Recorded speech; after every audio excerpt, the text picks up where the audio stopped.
Good evening, and welcome to the first in the series of McConnell Library's Countdown to Halloween. I'm your host, Jonathan Manley. And I'm Leon! Oh, Leon, you scared me. Oh, sorry. Scaredy cat. What? Oh, nothing. But speaking of scary, a brief warning that tonight's episode contains some subject matter that might not be suited for younger viewers. John. That's right, Leon. So remember to always get your parents' permission before you watch anything online. Right. So now, as I said, this is the first in a series of our countdown to Halloween, and on Halloween night we'll have a special treat for you. Treats. Well, not the edible kind. Well, what then? The spooky kind. Oh, so not tasty and not fun. Who says spooky can't be fun? Halloween is spooky and fun. It's the time of year when we can get together with our family and friends and laugh and joke about the things that would normally terrify us. Which brings me to my next story. If you lived your entire life in a darkened home, what would you be afraid of? Me? Yes. Would you be afraid of trees? Your shadow? Or what about yourself? Afraid of yourself? Well, that doesn't sound that scary. Well, we'll see. So submitted for your viewing and listening pleasure, I give to you The Outsider by H.P. Lovecraft. I don't know where I was born. I only remember the shadows and cobwebs of the castle where I had always lived. The crumbling stones of the corridors were dark and damp, as it was never light outside the castle, nor indoors, since the trees grew taller than the highest parts of the castle. Only a ruined black tower rose above the rest of the darkness, but it could only be climbed by scaling a sheer wall. I can't recall any other living creatures in the castle but rats and spiders. To me, there was nothing grotesque in the bones and skeletons that shared the silence with me, for they were more natural than the living beings shown in the books that I read. I do not remember hearing any human voice in all those years either, not even my own. I didn't even know what I looked like, since there were no mirrors in the castle. I believed that I must look similar to the children drawn and painted in my books. Outside, under the dark trees, I would dream about what I read, the laughter, the joyful crowd. Sorry. It's okay. The laughter, the joyful crowds, the sunny world beyond the endless forest.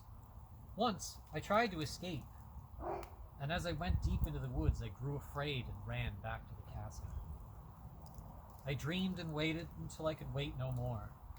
I decided to climb the ruined black tower that reached above the trees. Even if I fell, it was better to glimpse the sky and die than live forever without seeing the outside world. I arrived at the bottom of those broken stone stairs and began climbing. When the steps ended, I continued by clinging to small footholds.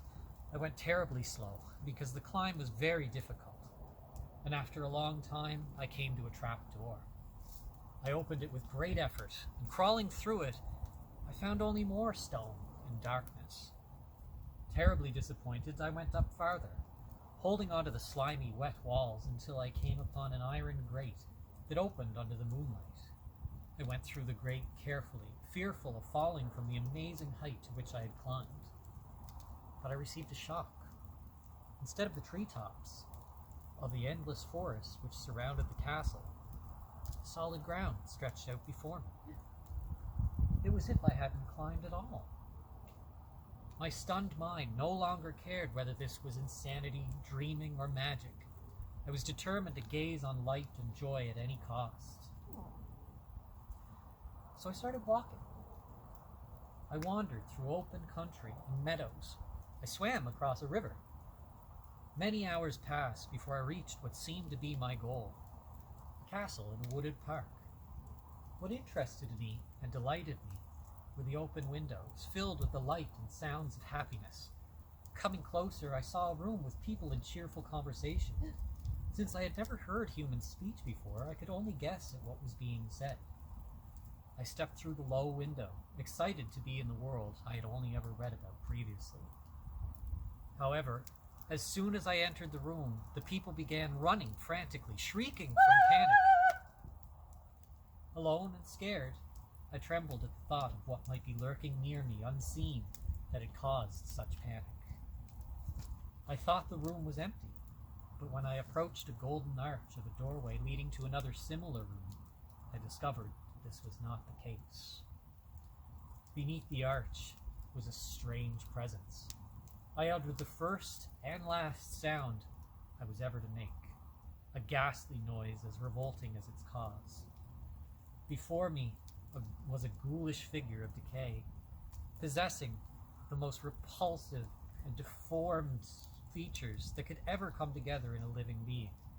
I knew it was not of this world, yet to my horror I saw in its eaten-away flesh and in the bones sticking out of its skin that it had once been human. Its hideous eyes stared at me with a foul expression, and when I stretched out my hand to shut out the sight of the horrendous creature, the thing's rotting hand touched my fingers. At that point, memories flooded my mind, and I recognized the creature before me.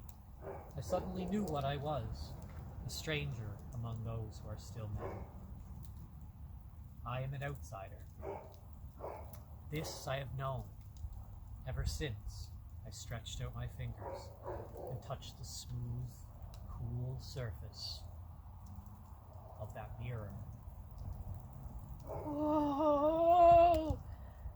To live your whole life as a monster and not know? Oh, John, how would he ever go back to a normal life? How do you know that we're not monsters? What? Well, imagine running into something that you didn't know what it was, and it didn't know what you were. Oh, no. Would you be just as scared of it as it was of you? That's a little deep, don't you think, John? Well, I mean, we can just leave it to the audience to think about it until next time, where I think you'll be reading one of your stories. Right, about my favorite subject. Grave robbing. Right. How'd you know? Lucky guess. We'll see you next week then.